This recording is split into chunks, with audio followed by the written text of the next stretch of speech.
Të dashur miq, selam aleikum. Takohemi sot në datën 31 maj i vitit 2025. Unë, si gjithmonë, lidhem nga Kuala Lumpuri, Malezis. Në linj kam mikun tim të përhershëm, doktor Frymzim Dautin. Kemi bërë disa mungesa, si pasojë edhe e punëve që kemi. Dhe sot me doktor Dautin do të bisedojmë me aq sa na lë Zumi 40 minuta kohë mbi marrëveshjen, do më thënë, marrëveshjen ndërmjet Hamasit dhe SBA-s për të arritur një armpushim në Gaza. Ndoshta po na premtoi koha, do flasim edhe për Ukrainën dhe marrëveshjen nukleare me Iranin. Çfarë po ndodh dhe si është situata e përgjithshme. Për ju që ndoshta nuk ndiqni lajmet, dhe sidomos në gjuhët e huaja dhe anglisht e tjerë, ose për ju që ndiqni, besoj se e keni parë se çfarë po ndodh. Në Izraeli po vazhdon të masakrojë njerëz në Gaza. Për ditë kemi rreth 80-100 të vrarë etj. Njerëzimi është i tëri i tronditur, kemi domethënë që nga këta yjet e këtyre e muzikës, që nga Dua Lipa etj që gjithë po protestojnë kundër tmerrave që ata po shohin me sy që po bën Izraeli, por regjimi nazist fashist izraelit vazhdon me masakrat kundër palestinezëve pa ju dridhur qerpiku. Regjimet quislinge arabe vazhdojnë që ti nënshtrohen Izraelit.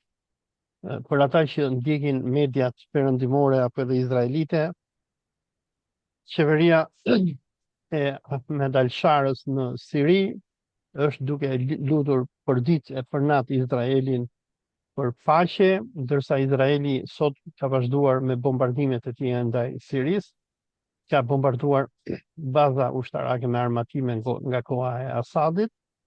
Por çfarë ndodhi përpara 2 ditësh është që ambasadori i SBA-s në Amerikë, Tom Baraku, shkoi në Damask ku edhe hapi ambasadën izraelite, ku u përqafua dhe u takua me Ahmed al-Sharën. Në anën tjetër, kongresmenët amerikanë, të cilët tani më Damaskun e kanë thyer në bazën e tyre, e kanë domethënë deklarojnë hapur që Ahmed al-Shara dhe Siria janë të gatshëm për të trajtuar Palestinën, ashtu sikur kanë bërë edhe regjimet e tjera arabe. Irani, i cili deri në nëntor të vitit 2024 mbështeste boshtin e rezistencës, tani më është i izoluar me rënien e Sirisë dhe me marrjen e saj nga Al-Qaida. Ne përdit shohim në lajme që Izraeli, përveç se që vret palestinezë, luftëtarët Hamasit e tjerë, po ashtu bombardon edhe Libanin, dhe atë që ne më herët e quanim si boshti i rezistencës, i vetmi akt i boshtit të rezistencës që vazhdon të funksionojë në një farë mënyre është Jemeni, ku milicit Huthi godasin me raketa sa për të mbajtur nën tension Izraelin, ndërsa për ju që keni ndjekur lajmet, besoj keni parë se çfarë i bëri Izraeli aeroportit të Sanës, të cilin e shkatroi totalisht, dhe avioni i fundit që i kishte ngelur Jemenit u bombardua përpara 4 ditësh, ndërsa një grup me haxhiler po bëheshin gati për të shkuar në haxh në Arabinë Saudite. Frymzim, i ke ndjekur lajmet? Si po i shikon bisedimet ndërmjet Amerikës dhe Hamasit? Po, ju faleminderit, Olsi, i përshëndesim ndjekësit. Në këta ditë të fundit kemi negociata intenzive në mes SBA-s dhe Hamasit.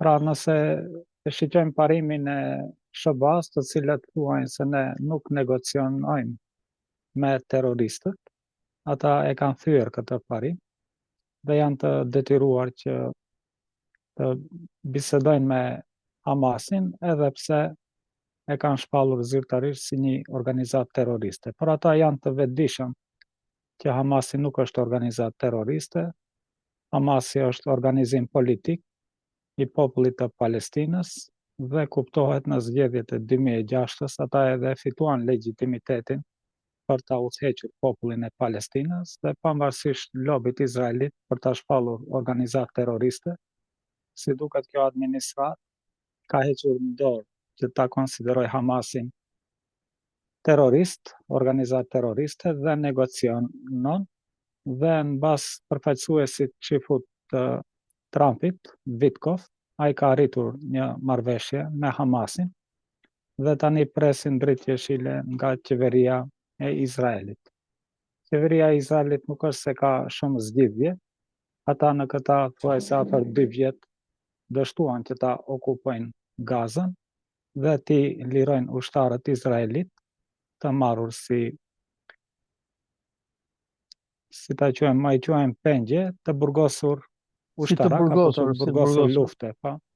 Se keq përdoret kjo tanë kohën thuat pengje izraelite, po ne e dim që pengje nuk kanë mbetur civil, të gjithë janë liruar nga Hamasi, kuptohet ata janë liruar nëse civil palestines, po ashtu janë liruar nga burgjet e Izraelit. Dhe tani ata çka kanë mbetur janë të gjithë ushtarak, të zënë rob lufte, gjatë përleshjes ushtarake mes Hamasit dhe ushtrisë izraelite në 7 tetor 2023. Pra, Hamasi, për të treguar vullnet të mirë, e lëshuan një ushtar me 2 shtetësi izraelit, i cili kishte edhe shtetësi amerikane, pa mos kërkuar ndonjë kundër vlerë apo kundër dëmshpërblim për atë që e lirojnë. Dhe tani janë të përgatitur edhe ata 20 pengje apo rob ushtarak dhe kufomat e shumë të tjerëve që t'ia dorëzojnë Izraelit. Kuptohet që Izraeli do të detyrohet që ta thej embargon humanitare që ushqimet të hyjnë në Gaza dhe po ashtu që të lishoj të burgosurit palestines në burgjet e izraelite. Dhe unë besoj që kjo do të jetë e detyruar qeveria e Izraelit ta pranon, për shkak se nuk ka shumë zgjidhje, ata dështojnë në fush betej, po kjo nuk do të thotë që administrata e SBA-s dhe qeveria e Izraelit do të heqin dorë nga shfarosja e banorëve të Gazës. Edhe nëse zgjat ky proces 1 muaj përderisa të lirohen robët e luftës, ata mbasi të lirohen robët e luftës, duke gjetur ndonjë arsye tjetër, do të fillojnë bombardimin e Gazës. Mirëpo kuptohet që me këtë luftë më së shumbi humbën vetë SBA-ja, për shkak se të gjithë janë më të vetëdijshëm se kjo është një proksi luftë e SBA-s dhe e perëndimit, duke shfrytzuar ushtrinë izraelite dhe nën rënojat e Gazës, besoj unë që nuk do të mbeten vetëm banorët e Gazës, po edhe vetë civilizimi perëndimor dhe të gjithë ajo puna propagandistike e demokracisë liberale, sidomos pas luftës së dytë botërore, në ngërmadhat e Gazës do të mbeten edhe ato dhe humbës më i madh do të jetë perëndimi. Tani nëse i shiqojmë këtë situatë, ka shumë kritika që i bëhet qeverisë së Izraelit, po ashtu edhe nga disa shtetet e Evropës. Kemi edhe disa deklarata të mbështetësve të Evropës, të cilat thuajnë se e keni tepruar, si shembull mund të marrim Anglinë, Francën, Gjermani, po edhe mund të ndëgjojmë zëra nga vetë shifutët, të cilat kanë mendim ndryshe. Unë kam një mendim këtu për shifutët të cilat e kritikojnë qeverinë e Izraelit. Për mendimin tim nuk e kritikojnë ata se ju dhimbën banorët e Gazës, pa ata më shumë mendojnë se me këtë luftë rrezikohet dominimi i SBA-s në fushën globale. Pra ato mendojnë që më mirë të sakrifikohet Izraeli, sesa shifutët të sakrifikojnë që të dobësohet SBA-ja. Se përderisa SBA-ja e fuqishme, garantohet siguria edhe Izraelit, edhe dominimit të shifutërisë ndërkombëtare, dhe këtu është lufta në mes tyre. Nuk është se disa prej tyre u bën shumë më human, politikan sidomos, po kuptohet këtu i përjashtojmë edhe disa individ shifut, të cilët duke u turpruar nga bashk etniteti apo bashk fetarët e tyre, turprohen me këtë masakër që ju bëhet të pafajshmeve, ku besojmë që në Gaz të paktën duhet ketë 200.000 të vrarë, edhe pse statistikat flasin për dikun 60-70.000 të vrarë. Tani, çka ka me rëndësi, do të më kujtua një presidenti i Polonisë, i cili është aktual dhe është dhëndër që i fut Duda, quhet i Polonisë, i përfundon mandati, dhe ai e përmendi një gazetar në fakt e pyeti, çka mendoni se këta evropianët ankoheshin nga SBA-ja që t'i mbronin nga Rusia, dhe nuk më kujtohet, ndoshta kancelari Gjerman tha është e palogjikshme që ne evropianët që jemi 500 milion banor të kërkojmë ndihmë nga SBA-ja, të cilët janë 300 milion, për kundër Rusisë, e cila është 140 milion. Çka mendoni për këtë? Edhe u përgjigj shumë mirë, ta ka edhe më keq. Pra çka është më keq? Ta ka 2 miliard musliman që kërkojnë ndihmë nga Izraeli, i cili është 7 milion. Pra kjo është për të mbajtur mend. Kur e ka thënë Duda këtë, se këtë nuk e kam pas, se kjo që nga shumë interesant. E ndigjova dikun, e lexova në fakt dikun, po ka të paktën një muaj që e kam lexuar.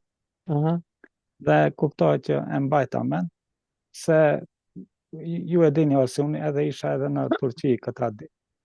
Pas që bisedohet në mediat e Turqisë çështja e Gazës. Në Iran nëse shkojnë ata kanë çështje të negociatave me SBA-s që diskutohet, nëse shkojmë në Pakistan ata e kanë çështje ditore me luftën me Indin, pra që diskutohet me shteteve të fuqishme çështja e Gazës. Ju e dini Siria i ka problemet e veta, shtetet arabe e mbushën me vagona me para Trumpin gjatë vizitës së tij dhe ja dërguan ata para.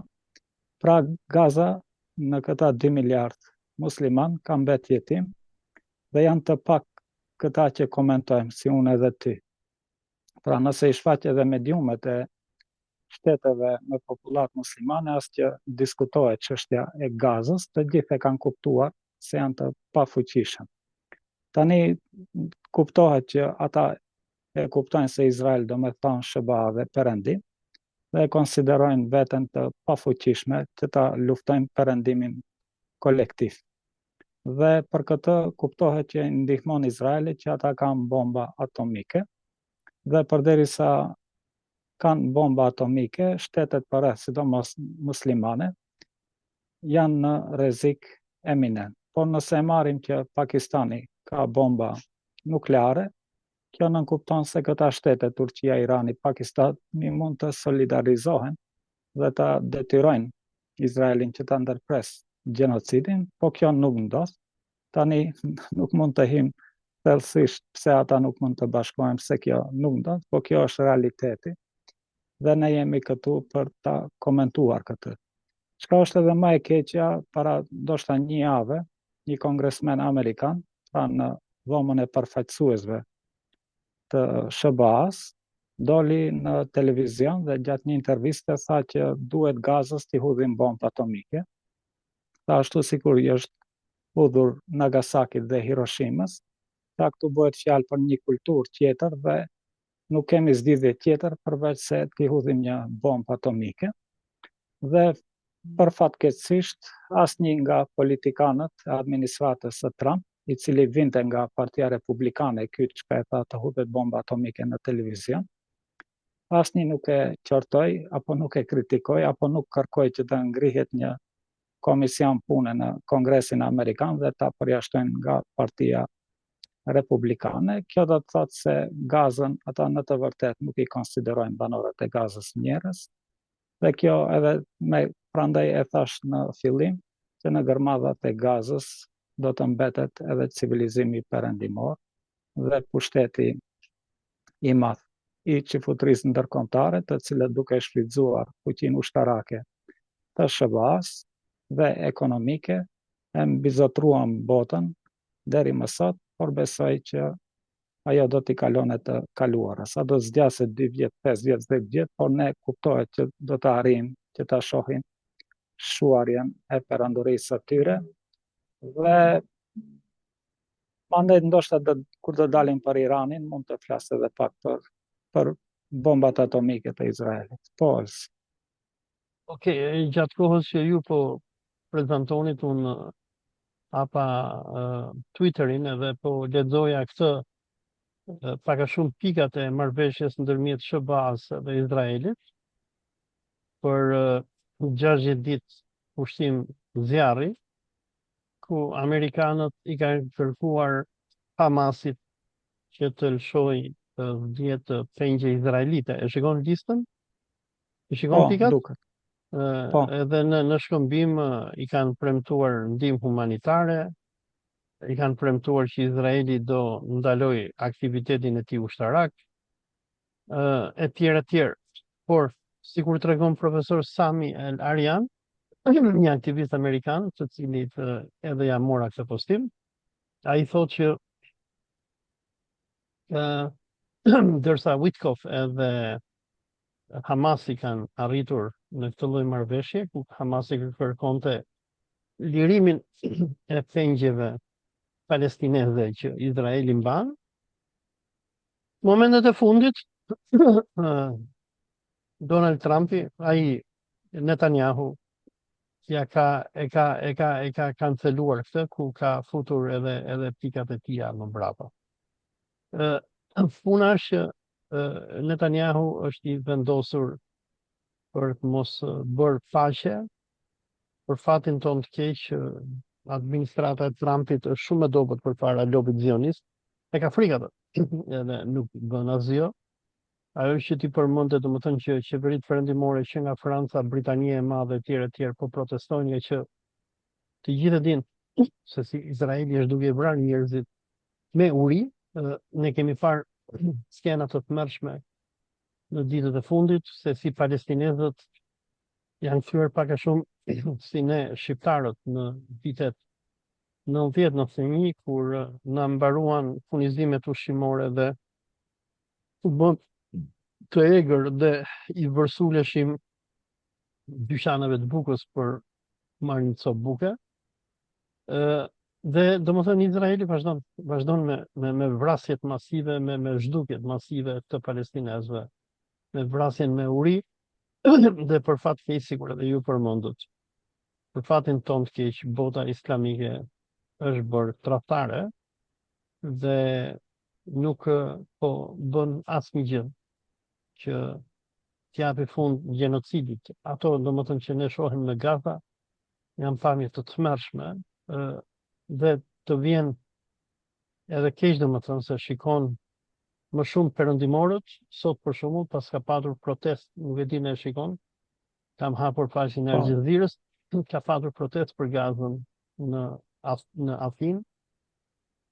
U grekët po protestojnë, por bota e islamit është heshtur nëpërmjet presionit që zionizmi ndërkombëtar i bën muslimanëve, kurse palestinezët e shkret kanë përfunduar sikur ata njerëzit për ato në filmin Hunger Games, nëse ke parë atë filmin science fiction, ku në një shoqëri të imagjinare të ardhmes, ata që kanë pushtetin kontrollojnë edhe bukën dhe nëpërmjet asaj i kthejnë njerëzit në kafshë.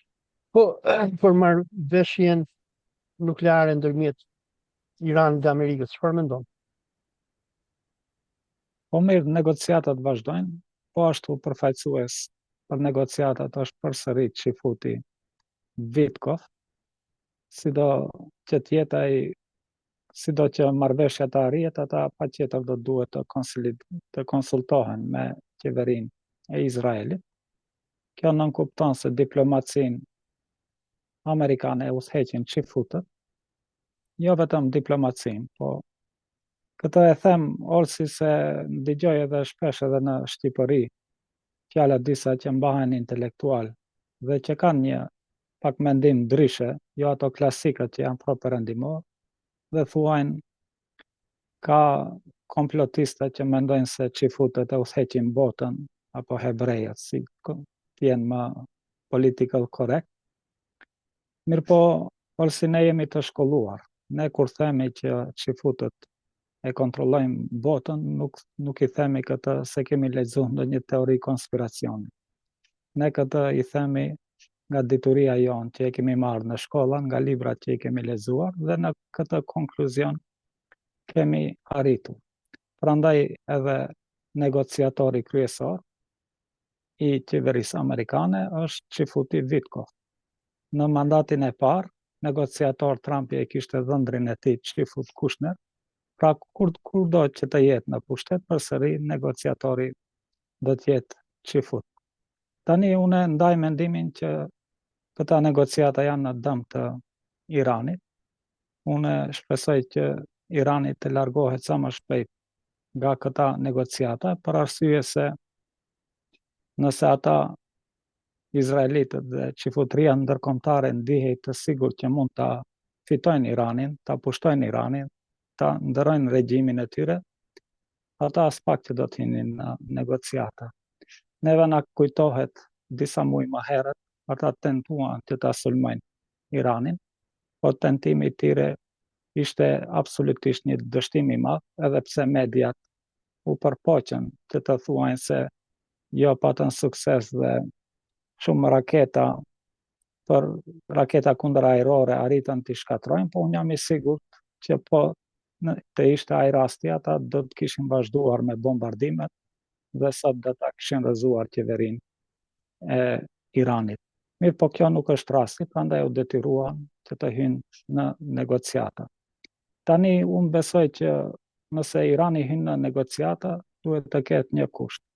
Dhe ai kusht duhet të jetë nëse ne nuk kemi mundësi që të bëjmë bombë atomike, atëherës edhe Izraeli duhet të dorëzoj bombat atomike dhe të ketë një kontroll nga agjencia nukleare që Izraeli mos të prodhojë bomba atomike. Po. Ndërpres për një moment është shive së artikullin e ke nga gazeta britanike The Guardian, ku thuhet që Trumpi paralajmëroi Izraelin që të mos sulmojë Iranin, nga që marrëveshja nukleare është shumë e afërt. Ky shkrim është i datës 28 maj, domethënë para 3 ditësh.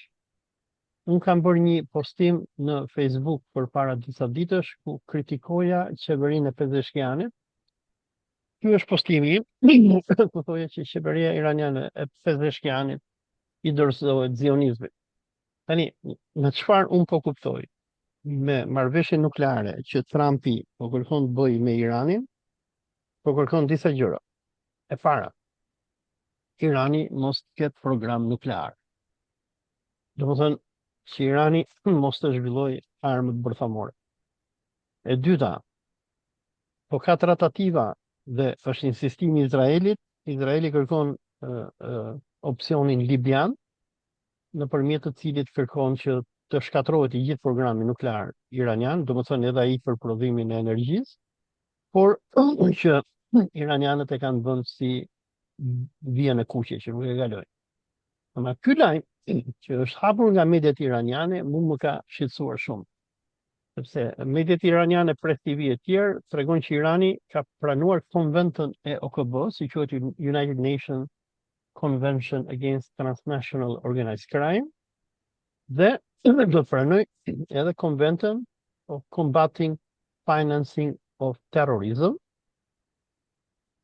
Dhe sikur mund ta shikosh këtu nga faqja e Press TV-s, Irani, domethënë Banka Qendrore e Iranit ka kaluar një ligj nëpërmjet të cilit vendos limitin e mbajtjes dhe të posedimit të paras së huaj, ku Irani do t'i ndalojë individët që të mbajnë me vete në shtëpijet apo të thonë që janë më shumë se 10.000 euro.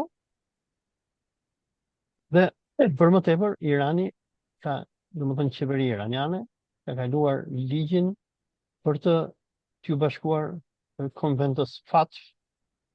Kjo konvenca FATF është pak a shumë një konvent që quhet the Financial Action Task Force, që është nisur nga francezët, por domethënë është nga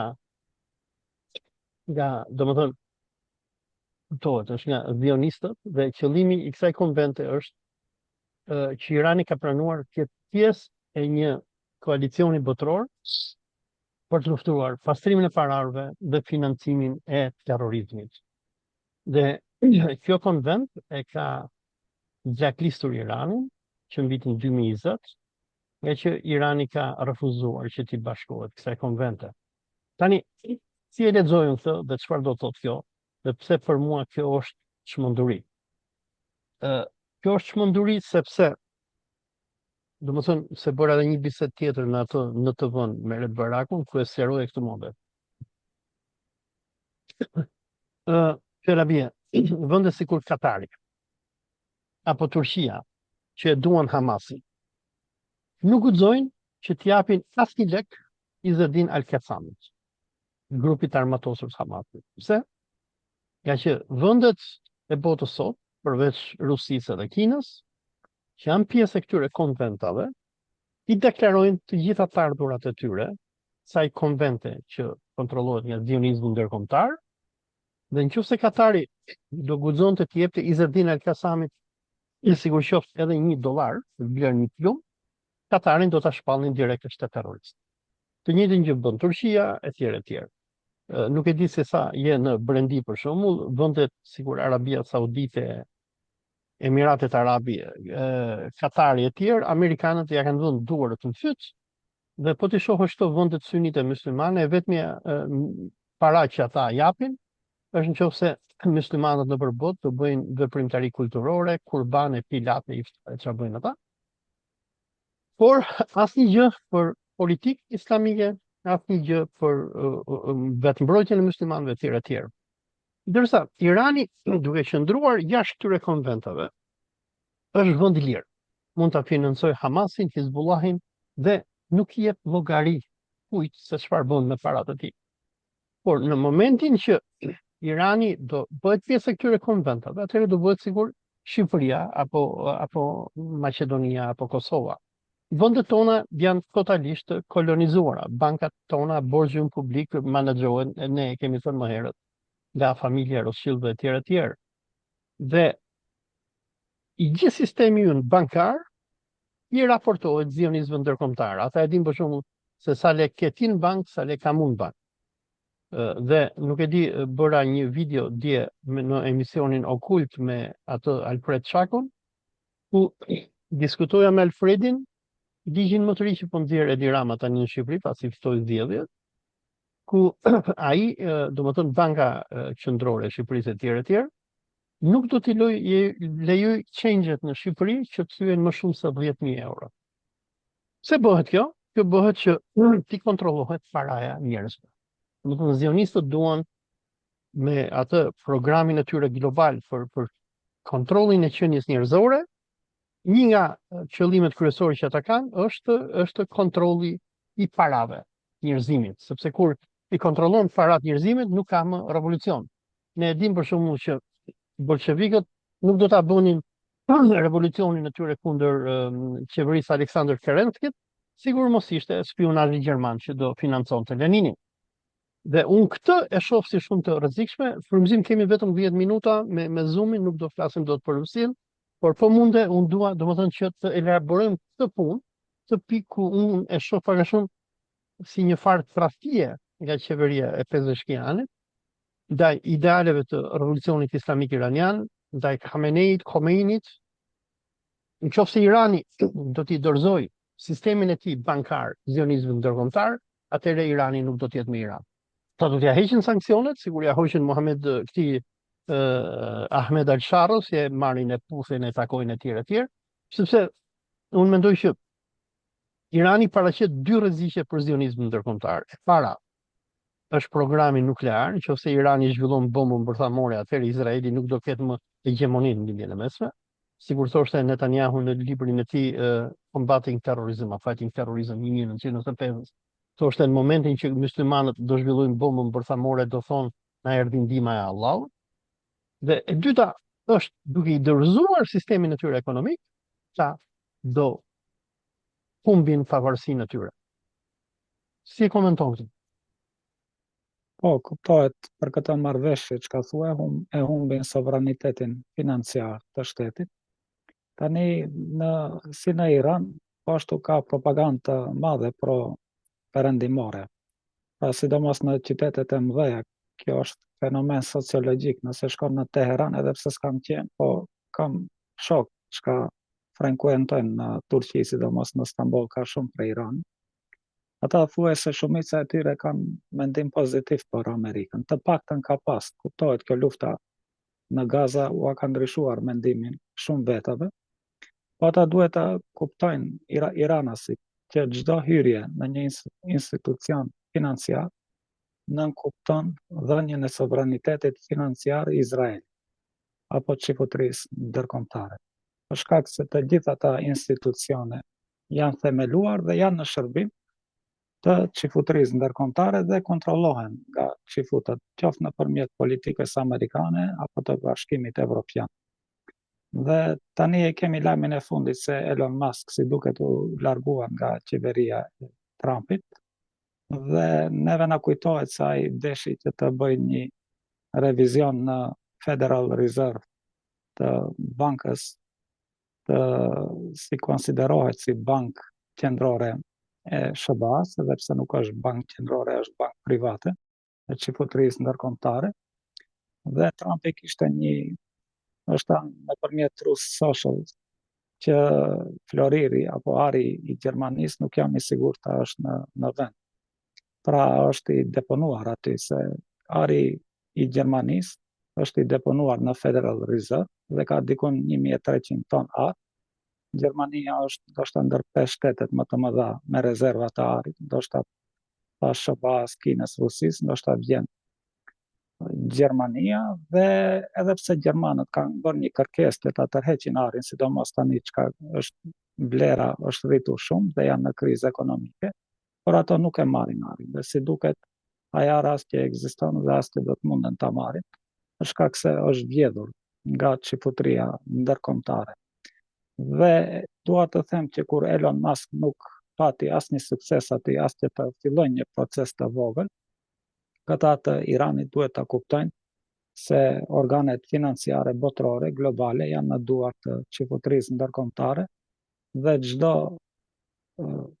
çdo hap për afrimin e tyre dëmton interesat e Iranit. Tani unë desha të lidhem, ju e dini qëndrimin tim që mendoj që Irani sikur ta posedonte bombën atomike, do të ishte shumë rahat në shtet të tyre. Mirë po e thash që nëse do të ishte logjike negociatat me SBA-n në klapa Izraelin, që të çarmatose, sidomos të dorëzoj të gjithë pasurimin nuklear, ata mund ta dorëzonin këtë vetëm me kusht që të dorëzoj Izraeli armët bërthamore dhe po ashtu si kontrollohet puna nukleare e Iranit, të kontrollohet edhe në Izrael. Mirë po kjo nuk do të ndodhë, për shkak se Izraeli nëse i dorëzon armët bërthamore, ata nuk mund të qëndrojnë në lindjen e mesme, për shkak se kuptohet janë të rrethuar me armiq. Tani kur thot Trump se unë paralajmëroj Izraelin që mos sulmoj Iranin për shkak se ne jemi në përfundim të negociatave, unë besoj që kjo është një gënjeshtër e madhe, për shkak se Izraeli nuk ka kapacitete që të sulmoj Iranin. Kjo është e qartë, jo që Izraeli nuk ka kapacitete, po Izraeli së bashku me SBA nuk ka kapacitete që të sulmoj Iranin. Nëse kjo do të ndodhte, atëherë kuptohet SBA-ja do të pesonte shumë, si ushtarakisht, po ashtu edhe financiarisht, dhe unë besoj që nëse ndodh një gjë e tillë, edhe financiarisht do të falimentoj SBA-ja, e cila është pranë falimentimit. Prandaj as që më shkon mendja ndonjëherë se mund të sulmohet Irani me këtë fuqi ushtarake dhe moral çka e ka. Mirë përndim, të falenderoj shumë, shpresoj që iranianët t'i vëjnë gishtin kokës, të mësojnë nga shembulli i popujve të ish Bashkimit Sovjetik, ish Jugosllavisë, si kur jemi edhe ne, se si zionizmi ndërkombëtar arriti që të na marrë pavarësinë tonë, na kontrolloi parat, dhe në videon që unë bëja me Alfred Shakon, e krahasoja këtë sulmin që i bëhet në Shqipëri ndaj njerëzve që sjellin para nga jashtë, se kuptohet, shumica domethënë me punë nuk bëhen para. Domethënë dikush duhet merret ose me kontrabandë ose duhet merret me diçka, ose duhet ketë banka, duhet të eci bankierët, ose duhet bëj luftë, sikur bëjnë amerikanët, që i vjedhin naftën arabëve etj, se pasuria e madhe nuk vjen dot vetë. Por ajo që po i bëhet shqiptarëve sot e kësaj vite nga zionizmi ndërkombëtar, ku qytetarëve të Shqipërisë nga unë vi i kontrollohen xhepat sa herë që hynë në Shqipëri, për mua është luftë klapësh. Domethënë, atë që bolshevikët bën, kur morën pushtetin me Leninin në Moskë, ku i deklaruan luftë pasanikëve, sot zionizmi i ka deklaruar sërish luftë atyre njerëzve që bëjnë para e që duan që paran ta kenë vetëm ata nëpërmjet terrorit global ekonomik që ata i bën njerëzimit. Frymëzim po e mbarojmë bisedën, kemi 2 minuta e 20 sekonda. Google-in na e morën zionistët nëpërmjet Microsoftit, por shqyr që kemi akoma Zoom-in dhe mund të flasim vetëm 40 minuta. Do thuash diçka në mbyllje? Po, përderisa flasim për financat 1 minutën e fundit, për shkak se edhe në lajmet tash përmendet se do të ketë monedhë digjitale në Bashkimin Evropian. Unë këto informate kam për shkak se jam ekspert i Bashkimit Evropian dhe i kam gjek komisionet e punës për këtë çështje dhe mendohej atëherës para 1 viti apo më shumë se 1 vit se brenda 2 viteve kjo do të vinte në fuqi. Po kuptohet me ardhjen e Trumpit në pushtet, ajo është kundër digitalizimit të monedhave dhe si duket ka ngesur kjo punë, por ato do të tentojnë, pra nuk do të ketë monedha dhe gjithçka transaksionet, blerja, të gjithë do të regjistrohen. Dhe në një moment kur do ta fikin hesapin bankar, atëherë do të mbetesh bosh. E vetmja që mund të jetë kesh, mund të jetë diçka si ky stilografi, ku do të kesh privatësi, për shembull 50 euro mund të kesh tu dhe me atë mund të paguash ndonjë kafe apo diçka për privatësinë tënde brenda 1 muaji. Diçka më shumë do të shkon Kemi 1 minutë kohë, vetëm dua të përmend diçka, është një lajm që kishte botuar Russia Today, ku ministri i brendshëm francez kishte dalë me deklaratë që duhet hiqen nga qarkullimi të gjitha monedhat, edhe sidomos tonë 100-200 euroshët, e që thoshte neve nuk arrijmë që t'i gjurmojmë dot paratë, edhe thoshte nuk kemi problem me këto kriptomonedhat se këto mund t'i gjurmojmë, por paran cash nuk e kontrollojmë dot. Po vim në epokën e një diktature globale. Mish, kudo që jeni, koha na mbaroi. Ju falenderoj unë dhe Frymëzim Dauti. Selam aleikum wa rahmatullah.